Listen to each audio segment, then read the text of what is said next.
I'm Charlotte Christian, the founder of Summit, a divorce and custody law firm. One of the questions that we hear most often is, what do I need to do when I decide that I want a divorce? The first thing you need to do is remain calm.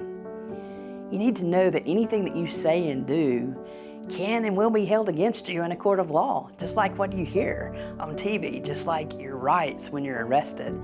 In family law, you have to know that anything you say is probably being recorded and can be played for a judge later. So you want to be very careful about how you handle this time, and that you remain calm and that you make good, intelligent decisions during this time.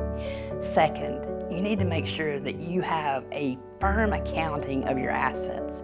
You need to know your assets, you need to know your business assets, you need to know your retirement assets, you need to know your property assets, and you also need to know your debts. So you need to have those lined up for your law firm when you have your consultations and when you start developing your strategy. And last, you need to make sure that you start researching and finding a lawyer or a law firm that you like.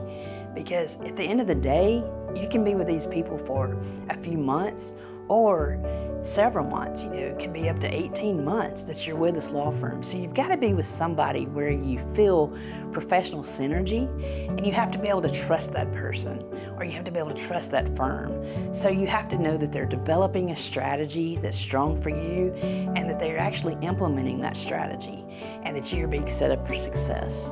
Make sure that you choose wisely.